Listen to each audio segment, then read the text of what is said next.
আলহামদুলিল্লাহ, মহান আল্লাহ তাআলার দরবারে লাখো শুকরিয়া আদায় করছি যে মহান আল্লাহ তাআলা আমাকে আপনাকে এমন একটি মাস,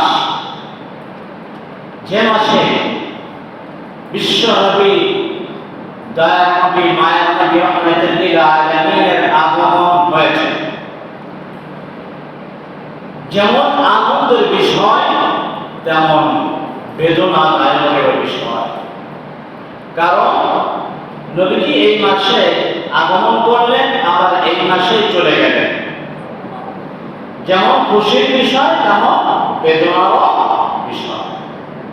আমরা শুধু খুশিটাই উপভোগ করলে চলবে না, বেদনাটাও আমাদের অনুধাবন করতে হবে, ঠিক না?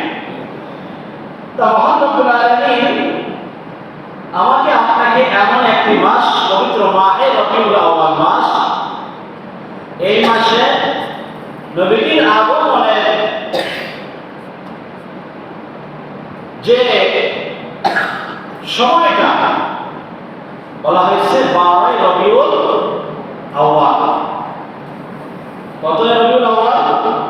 12 রবিউল আউয়াল সবের সাদিকের সময়। আমরা বলি আলহামদুলিল্লাহ, আলহামদুলিল্লাহ। আল্লাহ রাব্বুল আলামিন এমন নবী উম্মত আমাকে আপনাকে বানাইলেন। হাদিসের মধ্যে এসেছে আল্লাহ তাআলা বলেন যে আমার নবী, আমার বন্ধু, আমার হাবিবের গায়ে শরীর মুবারকের ধুলাবালি চাই এত দাম। আমার নবী শরীরের মাটি এত দামি, বলা হয়েছে আসমান জমিনের থেকে আমার হাবিবের শরীরের ধুলাবালির দাম আমি আল্লাহ রাব্বুল আলামিনের কাছে বেশি। নবীর শরীরের ধুলাবালি আসমান জমিনের থেকেও দামি। সুবহানাল্লাহ। আল্লাহ তাআলা হাবিব জনাবে মুহাম্মদ রাসূলুল্লাহ সাল্লাল্লাহু আলাইহি ওয়াসাল্লামের কাছে জিবরাইল আমিন ওহী নাযিল করলেন। জিবরাইল আমিন বলেন, ইয়া রাসূলুল্লাহ, ইয়া হাবিবাল্লাহ, লাউলাকা মা খালাকতুল জান্নাহ ওয়া লাউলাকা মা খালাকতুন নার। আও কামা ক্বালা নবী আলাইহিস সালাতু ওয়াস সালাম।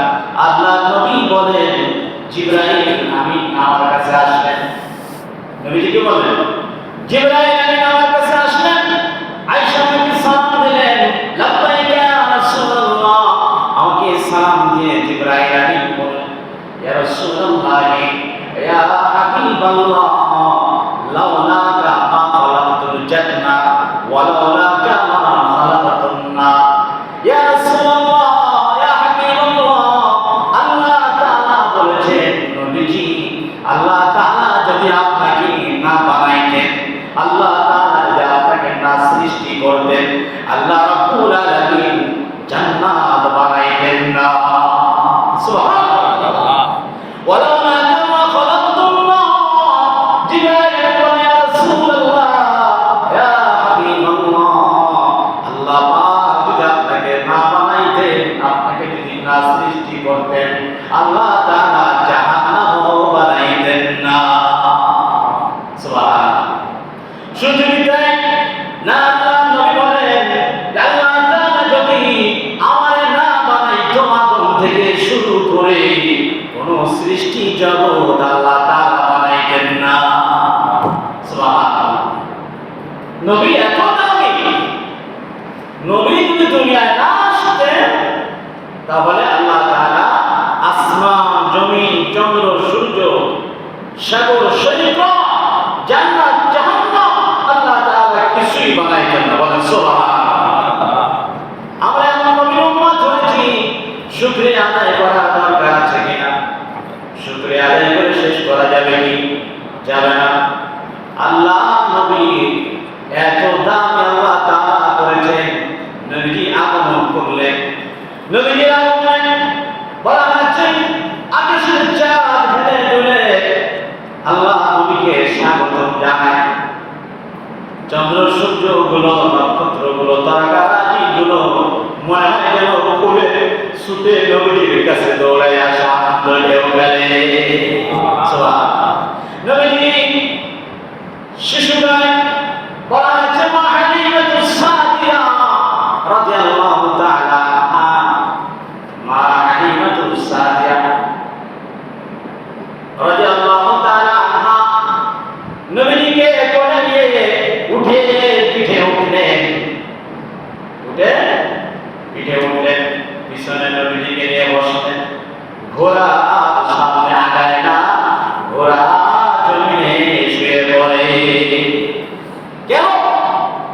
নবীজি তো পিছনে থাকার কথা না, নবীজি কোথায় থাকবে? নবীজি সামনে বসবে। আল্লাহু আকবার। হালিমাতুস সাদিয়া বলে, আশ্চর্য হয়ে গেলাম, একটা মাসুম বাচ্চা, শিশু মাসুম বাচ্চা, তার ভয়ে এত বড় উট, শক্তিশালী উট জমিনে শুয়ে পড়ার কথা নয়। চিন্তা করলো কি করা যায়। একবার মা হালিমাতুস সাদিয়া শিশু নবী মুহাম্মদ রাসূলুল্লাহ সাল্লাল্লাহু আলাইহি ওয়াসাল্লামের চেহারা মোবারকের দিকে তাকায়, আর আকাশের চাঁদের দিকে তাকায়, চন্দ্রের দিকে তাকায়। আকাশের চন্দ্রের দিকে তাকায় দেখেন চন্দ্র সূর্যগুলো হেলে দুলে নাচতেছে, আর কি যেন বলতেছে, রে হালিমা, আমার আল্লাহর প্রিয় হাবিবকে পিছনে বসায় দিবি কেমনে? ও হালিমা, আমার আল্লাহর বন্ধুকে কি করো, উটের সামনে বসাও। হালিমাতুস সাদিয়া উটের থেকে নেমে যখন আল্লাহর নবীকে নিয়ে সামনে বসালেন, উট এমন দুর্বল, উটটাও একটু দুর্বল ছিলেন, শক্তি কম ছিল, স্বাস্থ্য কম ছিল। বলা হয় হালিমাতুস সাদিয়া বলে, আমি শিশু নবীকে নিয়ে যখন সামনে বসলাম, উট এমন দ্রুত গতিতে দৌড়াইলেন, মনে হলো পুরা করে আমার উট সুস্থ বড় দুর্বল না। সুবহানাল্লাহ। উট এত দ্রুত গতিতে গেলেন, সমস্ত উটের সামনে আমার শিশু নবীকে নিয়ে আমি যখন উঠে উঠলাম, আমার উটটি সবার আগে দৌড়াইতে শুরু করলো। সুবহানাল্লাহ। আল্লাহ রাব্বুল আলামিন আমাকে আপনাকে এমন দামি বানালেন। আল্লাহ তাআলা তারা হাবিবকে না বানালে আল্লাহ তাআলা জান্নাত বানাইতো না, জাহান্নাম বানাইতো না, কিছুই বানাইতো না। অথচ আমাকে আপনাকে আল্লাহ তাআলা দয়া করে বিশ্ব নবীর উম্মত বানাইছে। এই নবীর উম্মত হওয়ার জন্য অন্যান্য নবীরা পর্যন্ত আফসোস করেছে, আল্লাহ তুমি যদি আমাকে নবী না বানাইয়া আখির জামানার পয়গম্বর